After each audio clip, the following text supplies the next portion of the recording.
Vandy and Randy, Crow and Law. Those are the people we're going to look at the most. We're going to really take a look at this front seven, but those four mostly in particular.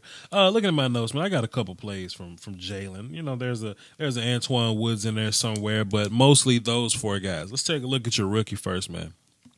Take a look at your rookie, young Leighton Vander Esch right here. Let's just look at him, see what's going on here. Then I'll bring it back and we'll break it down. Once again, Leighton Vander Esch is really good at reading offenses, good at reading his keys or whatnot. We're reading from front to back if you're Leighton Vander Esch. So we're going to look at the offensive line first, see what they're doing. Let's do that right now. If I'm Leighton Vander Esch, the first thing I'm looking at is this offensive line. I see that motion right there by Golden Tate. That's what he's looking at. That doesn't really affect my keys. Cool. Vander Esch is getting his eyes back on the offensive line, which he's really concerned with. He's going to see the offensive line all move in one direction. He's going to kind of float that way. And you see young Jaylon Smith has the same keys, right? We see the offensive line flowing in that direction. We don't see pullers. It just looks real zony. So from the front to back, now we see Carson and young 33. Well, if Carson, so it looks zone ready, right? So if Carson wanted to pull his thing and go backside, there are plenty of guys backside that could help us with that. Even Vander Esch can work his way inside out. But they're going to end up giving the ball to 33, and all Vander Esch had to do was read his keys, and it put him right in the gap where he needed to be. To be fair, as far as gap integrity goes, Vandy is kind of responsible for this backside A gap anyway, while Jaylon is responsible for the front side B. Either way, boom, boom, boom, boom, boom. Oh, this open space is here for me, and you just happen to come this way. I'll meet you there. I'll take on this block here. Not really using his hands. It's fine. He's using leverage here with his shoulder. I'm more of a hands guy than a shoulder guy. Look at how Jaylon is look at how he's taking on his blocks. That's what I would prefer. I would rather you get hands and some extension in there. But Vander Esch is getting it done with getting low leverage and throwing the shoulder in there. So, hey, man, if it works, do your thing. But he's going to do that to prevent from getting blocked, and he's going to go make the tackle. Look at young Jaylon Smith right here. What are his keys right now? He's going to read the offensive line front to back as well. He's going to make his reads. Oh, he sees a puller. Oh, Jaylon Smith sees a puller. So even though these guys are blocking down, they're blocking back the opposite direction that the play is going. Even though those guys are performing down blocks, we're reading this puller here. Hey, man, wherever the puller going, 9 times out of 10, the ball carrier is going that way. It's not always the case. But 9 out of 10 ain't always the case neither. But it's one of those 9 right now. So we're going to read this puller. It's going to take us across the formation. We're going to move to our left. Tight end's going to come up and try to get a block on Jaylon. That's cool. Jaylon's going to skirt over the top. Boom. And he's going to make the tackle there. Let's play it one more time in full motion. I don't even know if I played it before I broke it down, but y'all be all right. Good play, Jaylon. Boy, Antoine Woods, man, what I really like about him, first of all, big, heavy dude, trash can full of dirt kind of guy, sort of, but he's athletic enough to make moves on the inside and be quick.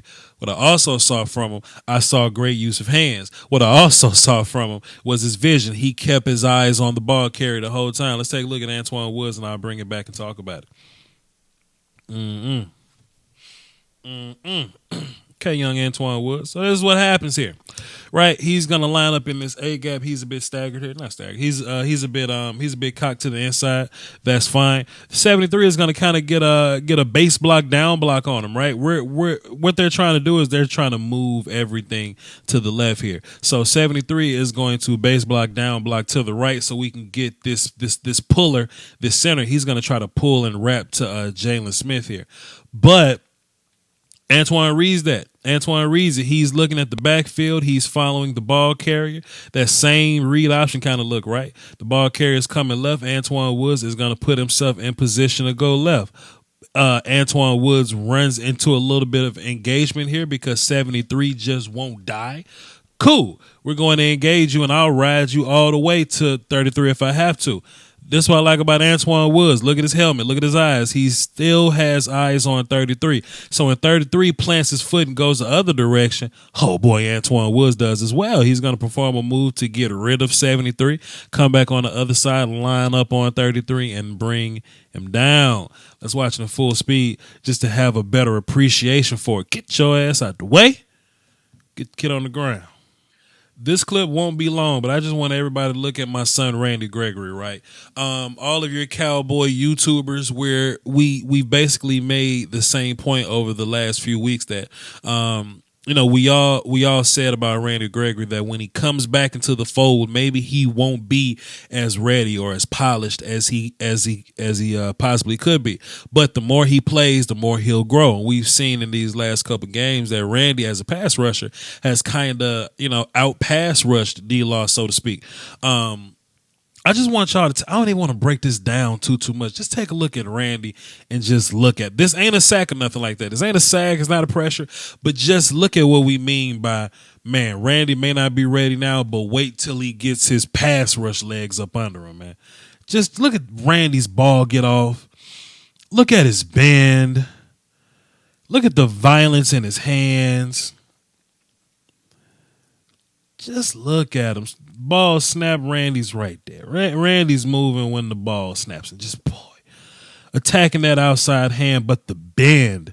Randy just naturally knows how to bend. That's ridiculous, man. Actually, just so we get a better idea, let's count the steps 71 takes before he's bent up on. That ain't even real football terminology. It is today, though, before he's bent up on by Randy Gregory. Let's count 71's kicks, right? Let's go. 1, 2. He couldn't even get a full 3 steps in before Randy Gregory is bending and turning and turning this corner here. Natural bend on this corner here. Boy. Look, Carson Wentz got rid of the football, man. But when Randy really gets himself, when he really figures this thing out, man, oh, boy. Let's keep watching, though. How about this play, man? Check out your boy, Tyrone Crawford right here, man. Everybody trying to get rid of Tyrone Crawford because of his little paycheck, because of his little salary number, man. Y'all need to get off Tyrone Crawford, man. Check your boy out, man. Check out the boy. Cowboys are actually running a gap exchange up front. Got a little stunt, little trick, little game, whatever y'all want to call it. Who cares? Tyrone is actually the anchor man here. Tyrone is actually the one responsible for taking up the blocks. He's the one responsible for taking up the double teams here and for Randy to come over the top and run free. Now, to be fair, 73 does an okay job of passing along Tyrone and going to go get Randy Gregory. The problem is that when he passed him along, 71 didn't really finish Tyrone. And boy, Tyrone is so tenacious.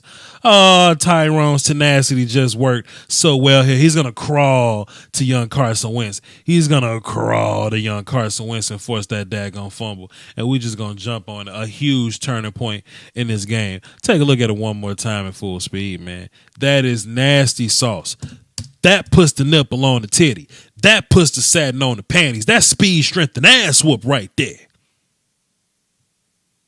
My bad, y'all. YouTube Illuminati is taking money away from your favorite content creators, and people often ask the best way to support the channel directly. I tell them that's subscribing to my Patreon. Just $1 a month would increase production and the frequency of uploads. Basically, that means more content for you. For less than a bag of almond M&Ms, you can support the channel, call dibs on requests for future videos, and you can have access to Patreon exclusive material like my throwback film sessions. That's patreon.com/Voch Lombardi. I appreciate the support. Doski Woski. Salute. Look at this, and then we'll bring it back. First of all, let me just examine this look here, because I don't know if I've actually broken this look down for the channel before. We've been doing this for about 7-8 weeks, something like that, maybe even more. I could be wrong, but we just kind of leave D-Law on the island by himself. We keep Jaylon patrolling B gap, and we line these guys up 1-on-1 here. 1 versus 1, or at least that's the image that we always start with. We do that to prevent one-on-one blocks. So, I mean, we do it to prevent double teams so we could get one-on-one blocks. I trust all these guys in one-on-one block situation, whether it be Tyrone, Malik has really proven to be a one-on-one beater, Randy, and Law, right? Now, if Malik was on this side, right, we could possibly get a double team with 62 and 79 to double team Malik there. We don't want the double team. So aesthetically, it looks like we got one-on-ones here, island here, Jaylon possible blitz, or we could stay there, right? But what I like the most that we do out of it is that we run a lot of exotic blitz, stunts, slants, gap exchanges out of this look. So it looks this away, but let's run the play and show you what we actually came up with. Very, very interesting look. And it's kind of hard to block because you don't really know what way any of these guys are actually going to go. What we got here was we got Randy and D-Law playing C-gap typically. They're typically going to be outside rush guys, right? What we got the most, though, is we got Malik Collins slanting all the way to the front side. Yes, we got Malik slanting to the front side, B. Tyrone slanting to the front side, A. Well, front side, back side, they both really. And we got Jaylon Smith blitzing the backside, backside B here. Let's just run it one more time. Let's run it in slow motion because I already saw it one time. Let's run it in slow motion. Tyrone being veteran savvy, Tyrone is actually going to fake and get upfield a little bit. Then he's going to cross the face of 73 to get into the A gap. Then Malik is going to give that long ass loop to the outside. D-Law giving nasty little pressure. And Jaylon Smith's coming on the back end. We didn't get a sack here, but we got a lot of pressure, which resulted in an errant throw, incomplete pass. Now, what made this work was D-Law was able to get upfield. Look at what he does to Lane Johnson right here, right? He's going to hit him with the jab with the right hand. Boom. Control Lane's outside wrist with the left hand. So basically, D-Law is in all the control. D-Law's got the power. He can do whatever he wants. He's going to come across the edge and make Carson Wentz step up. But what makes this thing actually works is that Tyrone Crawford is giving pressure up the middle. Team pass rush is so nasty. We like to talk about our two defensive ends, but our team pass rush is ridiculous. You step up, you step directly into Tyrone Crawford. Oh, you try to sidestep Tyrone Crawford, Malik's right there. And that is where your bad pass came from. Carson wasn't able to step up into this pass here because it was so much turmoil in the actual pass rush. And Randy Gregory ain't really making it easy for old 71 over here, man. They actually had to put Darren Sproles over there to help with Randy Gregory. But boy, is this so nasty what we were able to do pass rush wise. But let's keep watching. Hey, man, check out your boy Randy Gregory that's just about to activate Blue Eyes White Ultimate Dragon on this cat, man. Look at your boy, man. Look at your boy. What are we doing? What are we doing out here, man? What is this? What is this? Look, the same nasty hands, the same nasty aggression, same ball get off, right? They even held my man Randy on the end. They're going to hold my man's on. Look, they holding him. He holding him. Boy, Randy Gregory took this cat to task. And look, a lot of this is possible because check out your boy Tyrone Crawford, right? Him getting pressure up the middle, getting his hands up, making Carson Wentz feel him. You know what I'm saying? Making them reconsider getting the ball out right there. Check out your boy Malik Collins over here, man. For no reason, pushing the pocket. What did D-Law do? Let's see what D-Law did. Gap exchanging. It is what it is. Man, this thing's so nasty, bro. And, Philadelphia Eagles fans didn't really like this play. They didn't really like the speed option by Carson Wentz here. I don't necessarily have a problem with it. I don't think it's a bad play call. I just think the Eagles didn't fully execute it. I think we did a great job executing. Two things make this happen. If they're going to be speed optioning, they're speed optioning to the right. It depends on who they're reading. And I could tell by the initial blocks, by the preliminary blocks, that they're reading Jeff Heath. Okay. They're reading Jeff Heath because, first of all, two things make me notice. You either going to read Jeff Heath or you going to read like Demarcus Lawrence or something like that, right? If 86 went out to block Jeff Heath, then I don't think they're reading Jeff Heath. That'll be kind of interesting to me.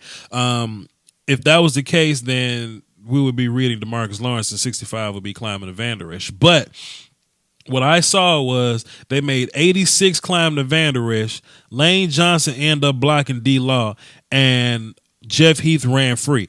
A big football IQ play here from Jeff Heath, because he's got first back out, which will be 33 right here. He's the first back out of here. But he's going to play disciplined football.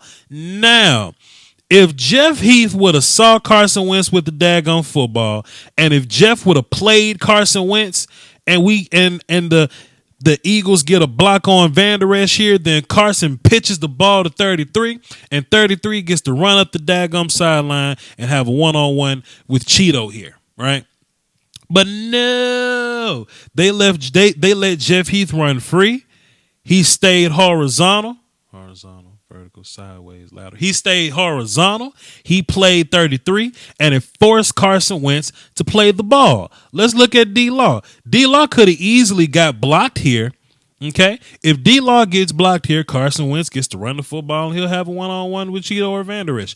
But D-Law beat Lane Johnson to the outside, and it just didn't work altogether, man. D-Law, we love to look at these ends as like pass rushers, man, but D-Law really get nasty as a run defender. You know what I'm saying? He's really making his money as a complete defensive end, not just as a pass rusher.